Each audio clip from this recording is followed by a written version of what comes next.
Welcome back to America Decides. Former President Donald Trump is leaving us all in suspense about who he may pick as his running mate. He says he's already privately decided who the pick will be. And the presumptive Republican nominee claims that person will attend the debate on Thursday night.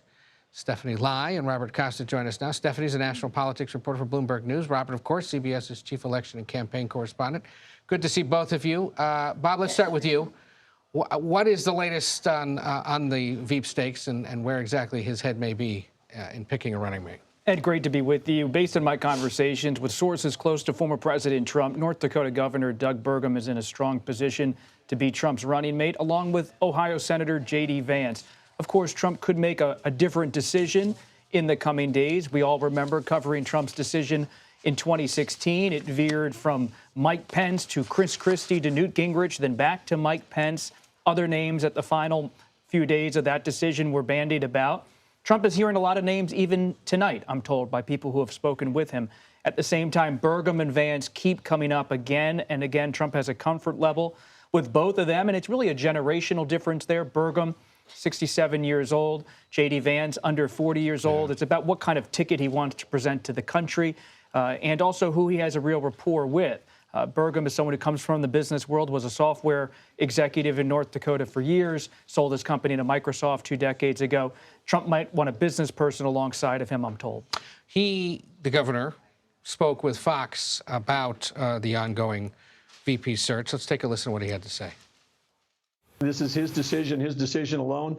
If he's made up his mind, he hasn't told anyone. And I think it's terrific. He's got a lot of good choices. And I think when he makes a choice, he'll choose someone who can help him govern. He'll choose someone that can help advance the Make America Great Again agenda forward. And Stephanie, we see the governor there speaking with Kayleigh McEnany, Trump's former White House press secretary, now a Fox News host.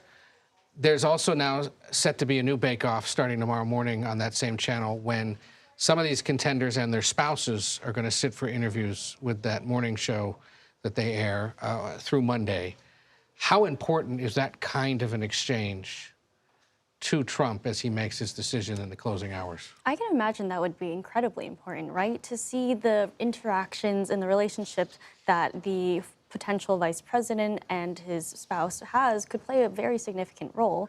Not only does this candidate have to have a good rapport with Trump, but presumably the vice presidential spouse also has a good relationship with who would presumably be the First Lady, Melania Trump. Yeah. And so seeing that relationship could definitely color how he makes this decision. I mean, TV's and how you do on TV is so important to him, so makes sense. The judge overseeing the New York case, the business case, I just lost my train of thought there for a second, has partially lifted the gag order on the former president ahead of the debate. Is there any sense that this frees him up to talk about things that he's been desperately seeking to speak about? It doesn't really prevent Trump from talking about the case. The gag order has prevented him from talking about the jury, talking about witnesses in the case. And so he has been blocked in many respects from talking about Michael Cohen, right, who has been his foil with the New York case, the criminal case, looking at those hush money payments to Stormy Daniels years ago. At the same time, Trump has always articulated his belief that he is a candidate for federal office. He doesn't really need to abide by gag orders. His lawyer, Todd Blanche, has always said he's going to follow the court's order. Now that that trial is over, it could come up at the debate on Thursday night. But this is not a significant development for Trump because he has always tested the bounds of what he can say. And as we get ready for the debate, Stephanie, there's a new Atlanta Journal-Constitution poll out that puts the former president ahead of the current president. Our polling from several months ago suggested much the same. We have any sense of what the two campaigns are doing down in Georgia this week to build support while this is going on in their backyard? So both campaigns have already announced a handful of events. So the DNC has already hosted an event today. They also will hold a press conference tomorrow in Georgia. And at the same time, Trump's campaign has also set up a couple events with top surrogates like Representative Wesley Hunt, Representative Byron Donalds, and they're really targeting black voters in the state. Because I think one of the most crucial parts about Georgia is just being able to chip away at Biden's lead in terms of black voters. So if they can convince voters to support Trump, that could be a significant win for the campaign. And we've seen the expectation setting going on with his team publicly this week. They've been saying all sorts of things about what the current president's been up to. One of the things this afternoon I thought was most striking, and it's a fair point, that Jason Miller said, that President Biden, has had to essentially take himself off the public stage and out of public focus for the last week in order to prepare for this, sort of arguing that if he does well, it's only because we haven't seen him out and about for the last several days, whereas Trump has been out there doing that. I mean, that's an interesting argument to be making, suggesting that the way Trump's preparing perhaps is better than the current president. Among my top Democratic sources, the view is that the Biden campaign is not a traditional campaign. It doesn't need to follow any sort of playbook or guidelines or even norms from campaigns past. It's more of a campaign, I'm told, of signature moments: the State of the Union address, the debate, the convention, maybe another debate in the fall if it ever happens, and then the election itself.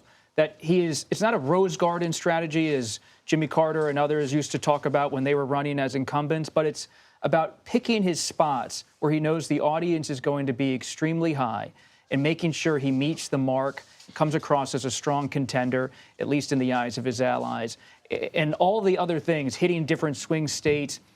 He has people who are his allies, his surrogates, who are appearing across the country, trying to rally core constituencies. But his presence is not necessary in the eyes of Democrats. He's not seen by Democrats as a movement figure. Donald Trump's a movement figure who has gone to minor league hockey arenas for nearly a decade to rally his people. Biden doesn't have people. He has a constituency across the Democratic Party that he needs to make sure is there, but it doesn't need to be stirred by excitement again and again. There are a high number of minor league hockey arenas he's been to, come to think of it. You're right. Tentpole strategy is essentially what Biden's up to.